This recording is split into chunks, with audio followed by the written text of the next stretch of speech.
how are you all? I hope you are doing good and making money in this market. Guys, क्या आपके साथ भी ऐसा होता है कि आपके stop losses is killing your profit? की मतलब आपका पहले स्टॉप लॉस हिट होता है, मार्केट आपकी, आपने एनालिसिस करी, आपने ट्रेड लिया, आपकी डायरेक्शन सही थी, आपका सब कुछ सही था, बट मार्केट पहले आपकी ऑपोजिट डायरेक्शन गई, आपका स्टॉप लॉस हिट किया और फिर जाके आपका टारगेट हिट किया और आपका जो ट्रेड एक प्रॉफिटेबल ट्रेड हो सकता था उसमें आपने लॉस बुक किया, क्योंकि पहले मार्केट आपकी ऑपोजिट डायरेक्शन में गई, आपका स्टॉप लॉस हिट किया और फिर आपकी डायरेक्शन में जाके आपका टारगेट हिट कर दिया। तो प्रॉफिटेबल ट्रेड में भी आपने लॉस बुक किया बिकॉज आपका स्टॉप लॉस हिट कर गया। तो अगर आपके साथ ये होता है तो this video is for you, क्योंकि इसमें मैं आपको बताऊंगी कि क्यों ऐसा होता है कि why our stop loss hit frequently and what is the main reason, और उसको हम कैसे फिक्स कर सकते हैं, हम क्या अपने ट्रेडिंग स्टाइल में चेंजेस कर सकते हैं जिससे आपके स्टॉप लॉसेस कम हिट होंगे और आपके टारगेट ज़्यादा हिट होंगे। तो इस वीडियो को एंड तक ज़रूर देखना अगर आपके साथ ऐसा होता है कि स्टॉप लॉसेस आपके ज़्यादा हिट होते हैं, टारगेट कम, तो ये वीडियो आपके लिए बहुत हेल्पफुल हो सकती है। So let's start and understand in detail. तो before I start the video, अगर आपको मेरा चैनल अच्छा लग रहा है तो लाइक करें, सब्सक्राइब करें और इसको आगे बढ़ाएं।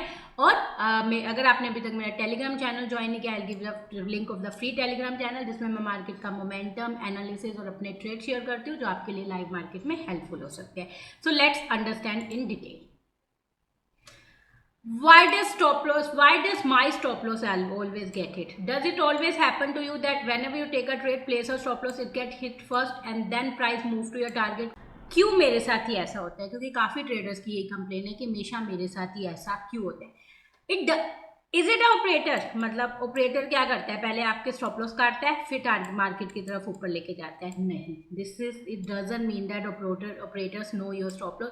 क्योंकि जो ऑपरेटर्स होते हैं ना, उन्हें कोई फर्क नहीं पड़ता कि हम रिटेल ट्रेडर कौन सा ट्रेड ले रहे हैं, कौन सी जगह पे अपना स्टॉप लॉस लगा रहे हैं, कौन सी जगह पे अपनी मार्केट की एनालिसिस कर रहे हैं, उनको कोई फर्क नहीं पड़ता। वो अपनी ही ट्रेडिंग करते हैं, उनकी अपनी एनालिसिस होती है, उनकी अपनी एल्गो होती है, जो उनके ट्रेड होते हैं, उनको कोई फर्क नहीं पड़ता हमारे स्टॉप लॉसेस से या हमारी ट्रेडिंग से या हमारे किसी भी ट्रेड से करते हैं।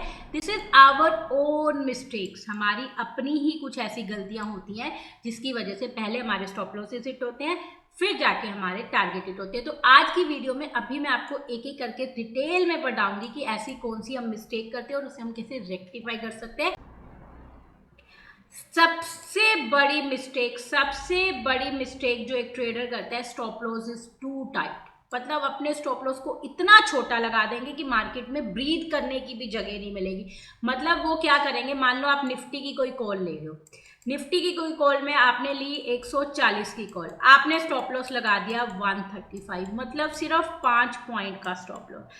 अब मार्केट हल्की सी भी नीचे जाएगी, मान लो हल्की सी भी नीचे जाएगी ना, वो 5 पॉइंट का स्टॉप लॉस हिट करेगी और फिर ऊपर चली आएगी।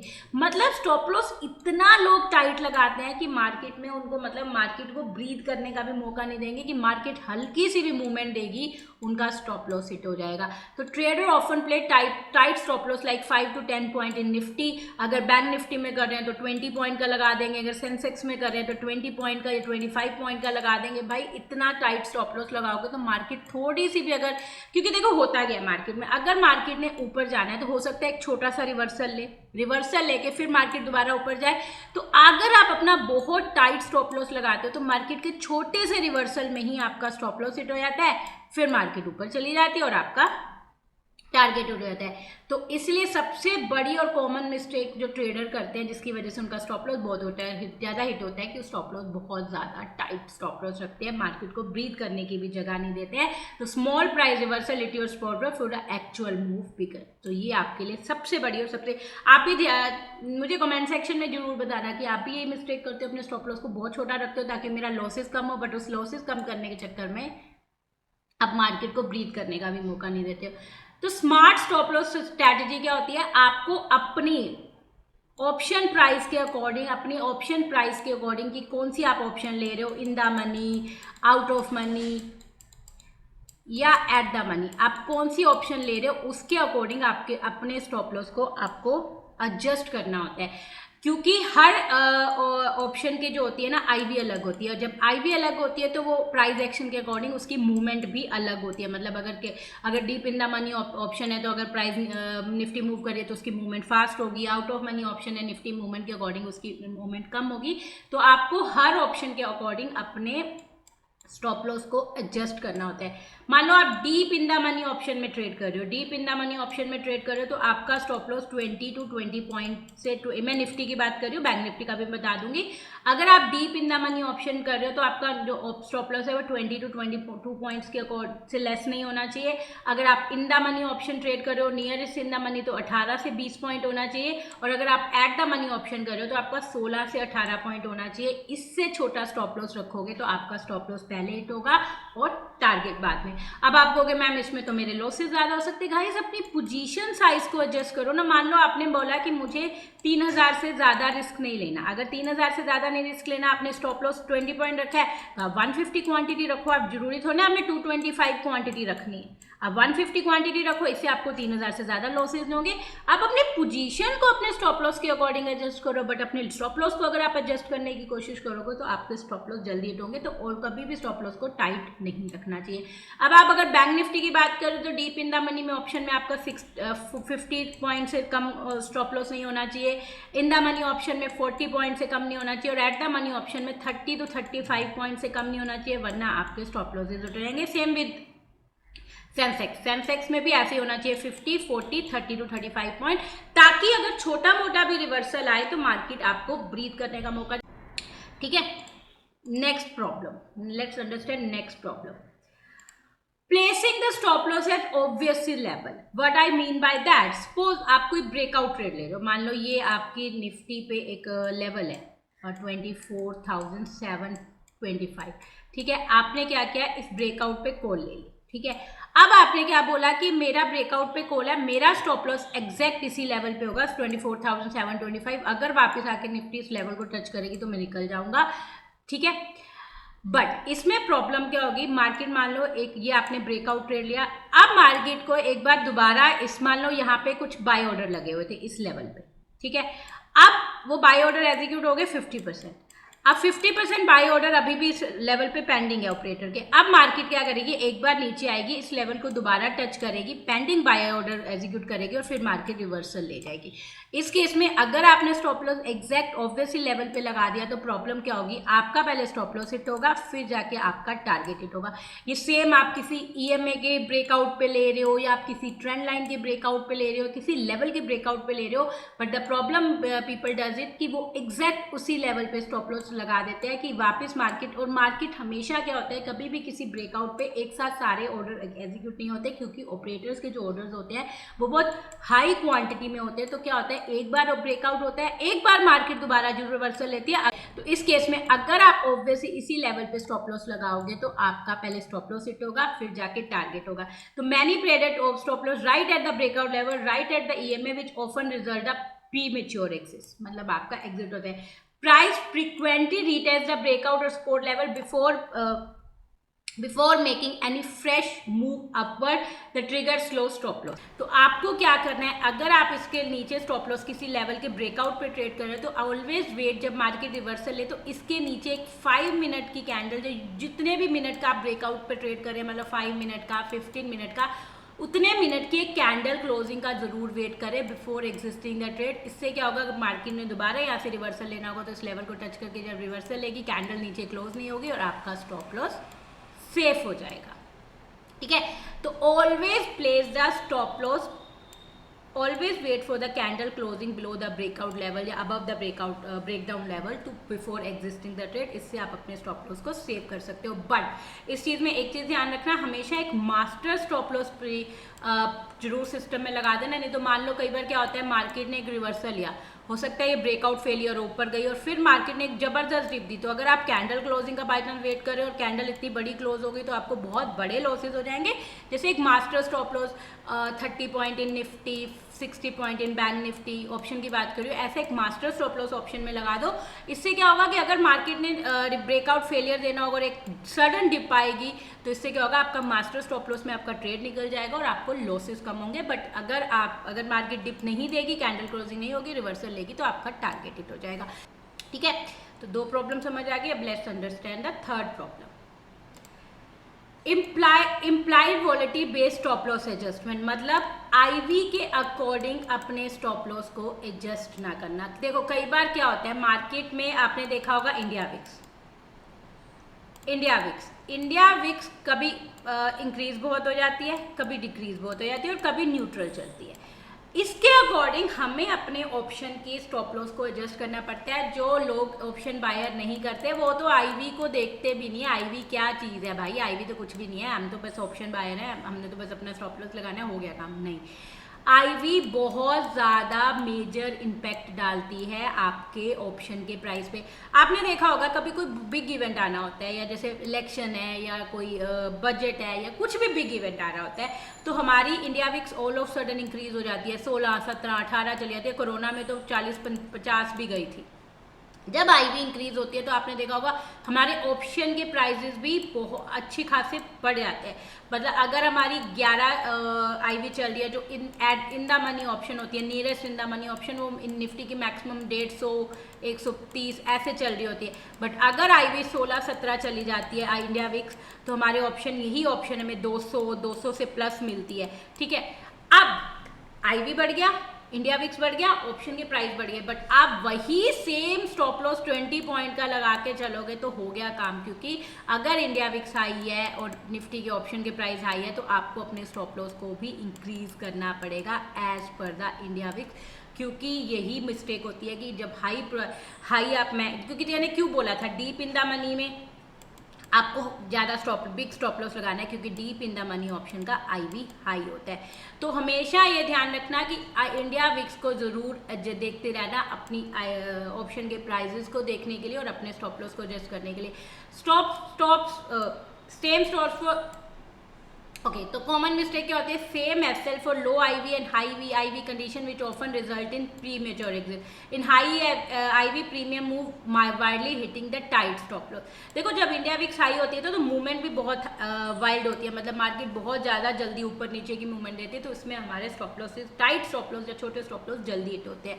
तो इसलिए जब भी आईवी इंडिया विक्स इंक्रीज हो जाए, मतलब 15, 16 से ऊपर चली जाए और आपके ऑप्शन के प्राइस काफ़ी हाई हो जाए, तो अब जो भी आप स्टॉप लॉस लगा रहे हो उसमें निफ्टी में 5 पॉइंट और ऐड कर दो और बैंक निफ्टी में 10 to 15 पॉइंट और ऐड कर दो। इतना बड़ा स्टॉप लॉस तो आपको लगाना ही पड़ेगा, नहीं तो आपके स्टॉप लॉस हिट हो जाएंगे। आपको कि मैम इसमें मुझे लॉसेज ज़्यादा होंगे, सेम फिर पोजीशन साइज को कम करो। अगर आपको लग रहा है कि मेरा 3000 का ही नुकसान मुझे लेना है और मेरा स्टॉप लॉस 30 पॉइंट है, तो मैं एक लोड लो ना 75। अपनी पोजीशन साइजिंग को एडजस्ट करो, अपने स्टॉप लॉस को एडजस्ट मत करो। अगर आप स्टॉप लॉस को एडजस्ट करोगे तो आपको लॉसेज ही होंगे, जो मैंने पहले बोला था।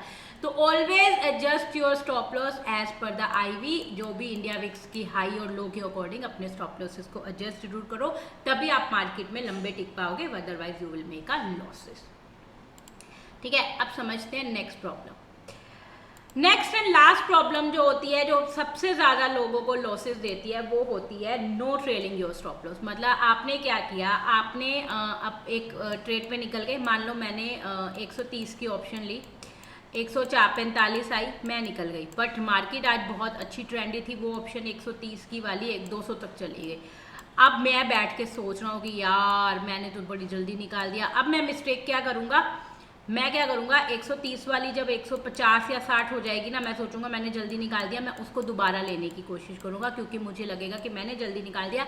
तो इससे क्या होगा, अगर उसने 150 वाली को वापस नीचे आके थोड़ा सा रिवर्सल दिया, फिर 200 गई, तो क्या होगा, पहले मुझे लॉस देगा, फिर वो ऊपर जाएगा।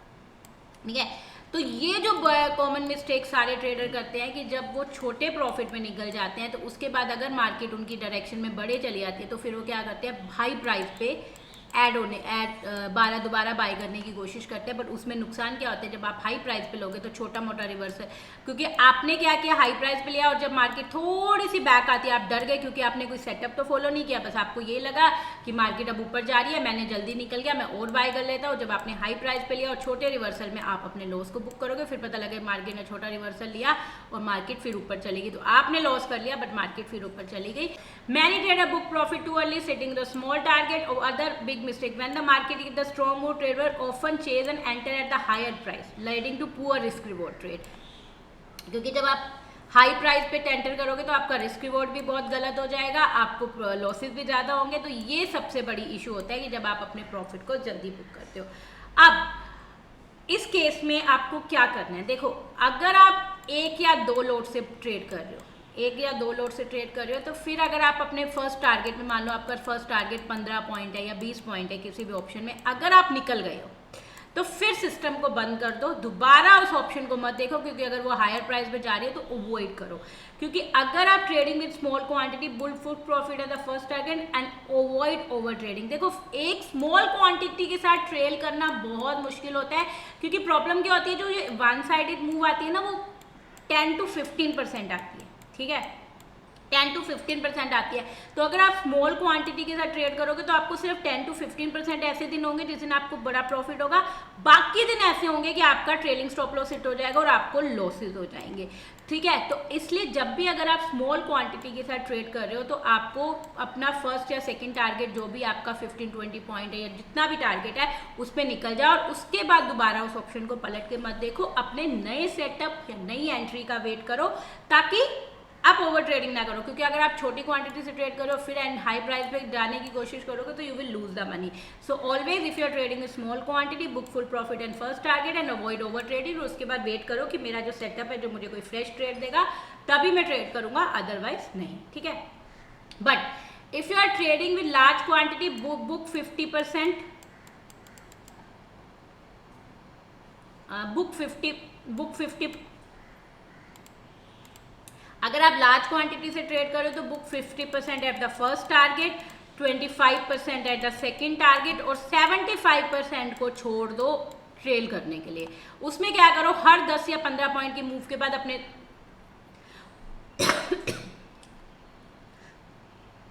उसमें क्या करो, हर 10 और 15 पॉइंट की मूव के बाद अपने ट्रेलिंग स्टॉप लॉस को चेंज करते रहो, और इससे क्या होगा, आप बड़ी मूव में 25% क्वांटिटी से आप अच्छा प्रॉफिट अर्न कर पाओगे। और एक और चीज़ होगी, अगर आपने ट्रेल कर रहे हो अच्छी तो आपको दुख भी नहीं होगा कि अच्छा ऑप्शन मेरी साइड जा रही थी, मैं जल्दी निकल गया, और आप मिस्टेक्स नहीं करोगे। And one more mistake which people always does that, no comparing future and option price. देखो जब भी आप निफ्टी में ट्रेड कर रहे हो, बैंक निफ्टी में ट्रेड कर रहे हो, हमेशा ऑप्शन प्राइस को, जो भी आप ऑप्शन प्राइस करो उसके प्राइस एक्शन को जरूर ट्रैक करो अलोंग विद। अगर कई बार होता है कि आपने फ्यूचर को देख के या स्पॉट प्राइस को देख के ट्रेड कर रहे हो, देखो आपने क्या कर रहे हो, आप फ्यूचर को देख के या स्पॉट प्राइस को देख के आप ऑप्शन ट्रेड कर रहे हो, बट आप क्या कर रहे हो, सिर्फ फ्यूचर का चार्ट देख रहे हो या स्पॉट प्राइस का चार्ट देख रहे हो, आप ऑप्शन प्राइस का चार्ट नहीं देख रहे जो ऑप्शन आप ट्रेड कर रहे हो। तो ये एक बहुत बड़ी मिस्टेक होती है, क्योंकि कई बार क्या होता है, आपने नोट किया होगा फ्यूचर नीचे गिर रहा है, बट आपने मान लो कॉल ले रखी है, ठीक है, आपने कॉल ले रखी है, आपने फ्यूचर के किसी ब्रेकआउट पे कॉल ली, फ्यूचर नीचे गिर रहा है बट आपकी कॉल का प्राइस नीचे नहीं गिरा, बट आपने क्या देखा कि फ्यूचर नीचे गिर गया, आपके लेवल को नीचे ब्रेकआउट दे गया, आपने उससे निकल गए, बट आपके कॉल प्राइस में कोई मूवमेंट ही नहीं आई और फिर मार्केट ऊपर चली गई। तो sometime you people will notice, अगर आप ऑप्शन प्राइस और फ्यूचर प्राइस और जो भी आप सपोर्ट प्राइस को देख के ट्रेड करते हो, आप कई बार देखोगे कि अगर आपको लग रहा है कि मार्केट आपके डायरेक्शन के ऊपर ऑपोजिट जा रही है, बट ऑप्शन प्राइस अभी भी स्टेबल है, तो इसका मतलब ये है कि ये मार्केट का जो रिवर्सल है ये कभी भी फेल हो सकता है और आपका टारगेट हिट हो सकता है, तो you will be in the trade. और कई बार ऐसा होगा कि मान लो आपने देखा कि यहाँ मार्केट में ब्रेकआउट हुआ है, ठीक है, फ्यूचर ने ब्रेकआउट दिया बट ऑप्शन प्राइस मूव ही नहीं करे, मतलब एक ब्रेकआउट दिया बट कॉल के प्राइस अभी भी वहीं के वहीं है, कोई मूवमेंट नहीं आ रही, उसमें कोई भी मूवमेंट नहीं आ रही, तो आप समझ जाओगे कि ये वो जो ब्रेकआउट है ये फॉल्स ब्रेकआउट है, ये कभी भी रिवर्सल ले सकता है, क्योंकि कॉल ऑप्शंस में बाइंग नहीं आ रही है, और कभी मार्केट आपके ट्रेड के अगेंस्ट जा रही है और कॉल ऑप्शन में कुछ मूवमेंट नहीं आ रही, तो इसका मतलब कॉल ऑप्शन में सेलिंग नहीं आ रही, और ये जो रिवर्सल है ये कभी भी फिजल आउट हो सकता है और मार्केट दोबारा रिवर्सल आ सकती है। तो जब भी आप ट्रेड करो, जब भी आप फ्यूचर को देख के या स्पॉट प्राइस को ट्रेड करो, आप ऑप्शन के प्राइसेस को जरूर कंपेयर करो। इससे क्या होगा, आप कई बार अपनी मिस्टेक करने से बच जाओगे, क्योंकि आप जब आपको देखोगे ऑप्शन का प्राइस मूवमेंट के अकॉर्डिंग आप समझ जाओगे कि ब्रेकआउट फेल हो रहा है या ये रिवर्सल फेल हो सकता है। अगर दोनों सेम चल रहे हैं तो इसका मतलब सेम डायरेक्शन में, तो आपको निकल जाना चाहिए या उस ट्रेड को ले लेना चाहिए ब्रेकआउट को, but comparison will save you for doing the unnecessary mistake. तो whenever you take a trade based on the future and spot price, we often ignore the option price movement. Sometimes the future and spot price move but the option price remain flat, leading us to exit early and assume the setup fail.